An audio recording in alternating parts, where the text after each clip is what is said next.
समस्त विश्व एक परिवार। आज का हमारा टॉपिक है पाषाण प्रतिमा का हृदय, यानी कि पत्थर का हृदय। मैं एक पति परायणा हिंदू नारी हूँ। मेरा उद्देश्य अपने पति की शिकायत करना नहीं है, पर मेरी यह तीव्र इच्छा है कि उनके भौतिकतावादी विचारों में परिवर्तन हो। मेरे ध्यान के कमरे में लगी संतों की तस्वीरों का मजाक उड़ाने में उन्हें बड़ा आनंद आता है। मेरे भाई, मुझे पूरा विश्वास है तुम उन्हें बदल सकते हो। बोलो, क्या काम करोगे? मेरी सबसे बड़ी बहन रमा अनुनयपूर्ण दृष्टि से मुझे देख रही थी। मैं थोड़ी देर उनसे मिलने के लिए कोलकाता के गिरीश विद्यारत्न लेन में स्थित उनके घर गया हुआ था।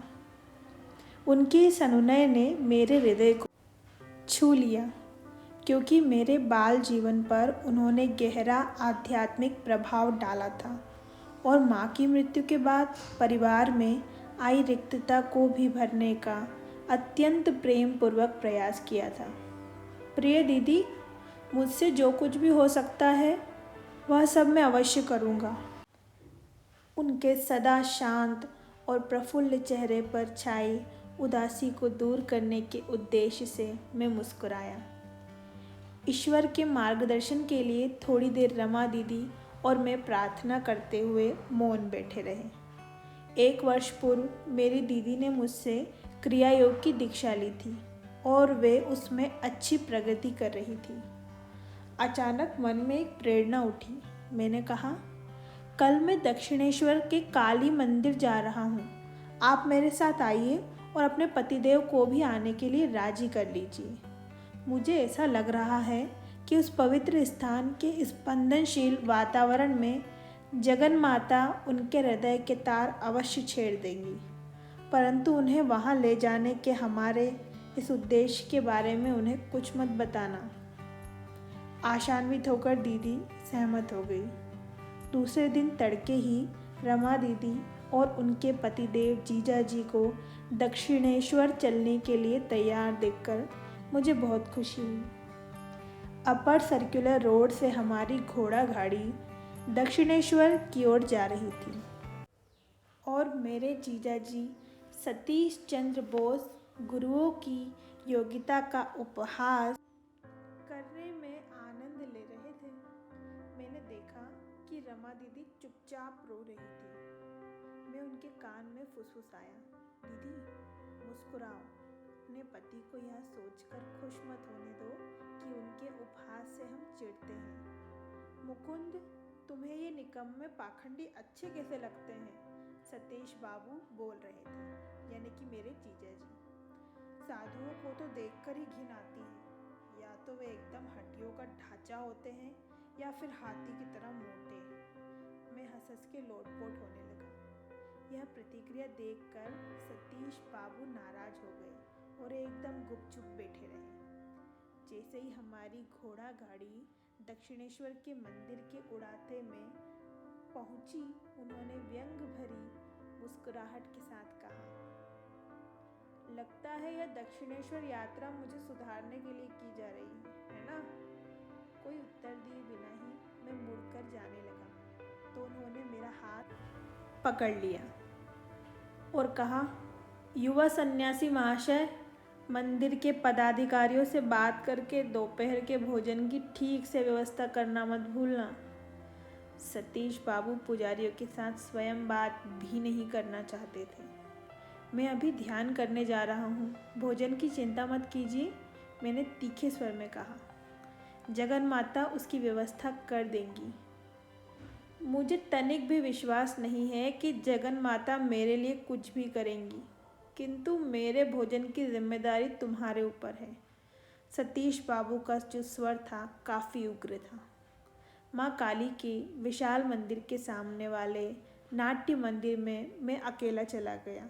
एक खम्भे के निकट छायादार स्थान देखकर मैं पद्मासन में बैठ गया। अभी तो केवल 7 ही बजे थे, परंतु शीघ्र ही धूप तेज होने वाली थी। मैं भक्ति के गहरे भाव में डूब गया। संसार की सुध बुध खो गई। मेरा मन माँ काली पर एकाग्र हो गया था। इसी मंदिर में उनकी यही मूर्ति महान संत श्री रामकृष्ण परमहंस की इष्ट आराध्य देवी बनी थी। उनकी कथित व्यथित पुकार पर यही मूर्ति प्रायः जीवन रूप धारण कर उनसे बात करती थी। हे पाषाणमयी माँ, मैं प्रार्थना कर रहा था अपने प्रिय भक्त रामकृष्ण की पुकार पर तुम सजीव होती थी। अपने इस पुत्र के उत्कट विलाप को क्यों नहीं सुनती? दिव्य शांति के साथ साथ मेरी आकांक्षा और भी अधिकाधिक गहरी होती गई। पर जब इस प्रकार 5 घंटे बीत गए और फिर भी जिस देवी का मैं अपने अंतर में ध्यान कर रहा था उसकी ओर से कोई प्रत्युत्तर नहीं मिला तो मुझे थोड़ी निराशा हुई। कभी कभी प्रार्थना की पूर्ति में विलंब करके भगवान भक्त की परीक्षा लेते हैं, परंतु आखिर वे जिद्दी भक्त को उसके इष्ट देवता के रूप में दर्शन अवश्य देते हैं। एक निष्ठ ईसाई भक्त को ईसा मसीह के दर्शन होते हैं, हिंदू को भगवान श्री कृष्ण के दर्शन होते हैं या माँ काली के, यदि उसकी भक्ति निराकार स्वरूप की हो और मुड़ गई हो तो प्रसारित होती जाती ज्योति के दर्शन होते हैं। अनिच्छापूर्वक मैंने आंखें खोली तो एक पुजारी दोपहर के नियम के अनुसार मंदिर का दरवाजा बंद कर उसमें ताला लगा रहा था। मैं नाट्य मंदिर के उस एकांत स्थान से उठकर मंदिर के प्रांगण में आया। उसका पत्थर फर्श दोपहर की धूप में अंगारों के समान दहक रहा था। मेरे नंगे पाँव के तलवे जल उठे। मैं नाराज होकर मन ही मन कहने लगा, माँ तुमने दर्शन नहीं दिया और अब मंदिर के बंद दरवाजे के पीछे भी छुप गई। मैं अपने बहनोई की ओर से तुमसे एक विशेष प्रार्थना करना चाहता था। मेरी यह आंतरिक प्रार्थना तुरंत स्वीकृत हो गई। सर्वप्रथम तो मेरी पीठ और मेरे तलवों के नीचे एक आनंदप्रद शीतल लहर अनुभव हुई और सारी वेदना दूर हो गई। उसके बाद मैंने आश्चर्य के साथ देखा कि मंदिर का आकार अत्यंत विशाल हो गया। उसका विशाल द्वार धीरे धीरे खुला और माँ काली की पाषाण मूर्ति दिखाई देने लगी। फिर धीरे धीरे पाषाण मूर्ति जीवंत रूप में बदल गई और मेरी ओर देखकर उसने मुस्कुराते हुए सिर हिलाया। मैं अवर्णनीय आनंद से रोमांचित हो उठा, मानो किसी अदृश्य पिचकारी से मेरे फेफड़ों से सांस बाहर खींच ली गई हो। मेरा शरीर एकदम स्थिर हो गया, पर उसमें जड़त्व नहीं था। इसके बाद मेरी चेतना का परमानंद में विस्तार हुआ। मैं बाईं ओर गंगा नदी के ऊपर कई मीलों तक स्पष्ट देख सकता था। उसी तरह मंदिर के बाहर दक्षिणेश्वर का संपूर्ण क्षेत्र भी मुझे स्पष्ट दिखाई देने लगा। सभी मकानों की दीवारें पारदर्शी होकर झिलमिलाने लगी और उनमें से मुझे दूर इधर उधर चलते लोग दिखाई देने लगे। मैं श्वास रहित अवस्था में था, मेरा शरीर एक विलक्षण शांत अवस्था में। तब भी मैं हाथ पांव हिला सकता था। कई मिनटों तक मैंने आंखें बारी बारी से बंद कर पुनः खोलकर देखा, परंतु दोनों ही अवस्थाओं में मुझे पूरा दृश्य उसी प्रकार स्पष्ट दिखाई दे रहा था। एक्सरे की भांति आध्यात्मिक दृष्टि भी सभी पदार्थों को भेद लेती है। दिव्य चक्षु हर जगह का केंद्र हो जाते हैं, परिधि कहीं नहीं।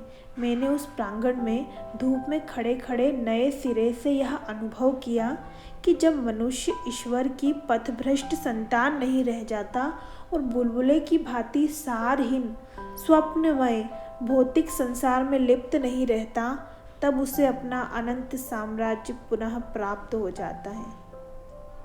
यदि अपने संकीर्ण व्यक्तित्व में सिकुड़कर बैठे हुए मनुष्य के लिए भाग निकलना आवश्यक ही हो, तो क्या सर्वव्यापकता में भाग निकलने जैसा अन्य कुछ है? दक्षिणेश्वर के मेरे पवित्र अनुभव में केवल मंदिर और माँ काली के रूप ने ही असाधारण बड़ा आकार धारण किया हुआ था। अन्य सब कुछ अपने साधारण आकार में ही दिखाई दे रहा था। हाँ, यह अवश्य है कि वह सब सफ़ेद, नीले और इंद्रधनुषी रंगों के मृदु प्रकाश में आच्छादित लग रहा था। मेरा शरीर आकाश तत्व से बना प्रतीत हो रहा था, जो किसी भी क्षण हवा में उड़ जाने के लिए तैयार हो। अपने आसपास की भौतिक परिस्थितियों के प्रति मैं पूर्ण सजग था। मैं अपने इर्द गिर्द देख लेता और उस आनंदमय दिव्य दर्शन में कोई बाधा डाले बिना 2-4 कदम चल लेता। मंदिर की दीवारों के पीछे मैंने अचानक अपने जीजाजी को पवित्र बेल वृक्ष की कंटीली शाखाओं के नीचे बैठे देखा। मैं बिना किसी प्रयास के उनके विचारों को पढ़ सकता था। दक्षिणेश्वर के पवित्र वातावरण के प्रभाव से उनके विचार कुछ उन्नत तो हो गए थे, पर मेरे बारे में उनके विचार अभी भी कुछ ठीक नहीं थे। मैं सीधा कृपामयी माँ काली की ओर मुड़ा और प्रार्थना करने लगा। माँ, क्या तुम मेरे महनोई में आध्यात्मिक परिवर्तन नहीं लाओगी? अब तक मौन रही वह सुंदर आकृति आखिर बोल उठी।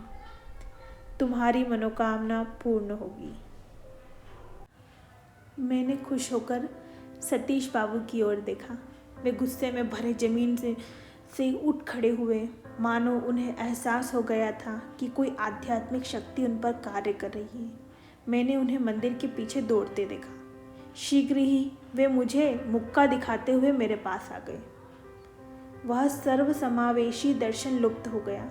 देवी का तेजस्वी रूप अब मुझे दिखाई नहीं दे रहा था। मंदिर की पारदर्शिता लुप्त हो गई और विशाल आकार भी अदृश्य होकर अब अपना मूल आकार धारण कर चुका था। मेरा शरीर पुनः धूप में झुलसने लगा। मैं छलांग लगाकर नाट्य मंदिर की छाया में चला गया। सतीश बाबू भी गुस्से में मेरे पीछे वहीं आ गए। मैंने अपनी घड़ी देखी, 1 बजा था।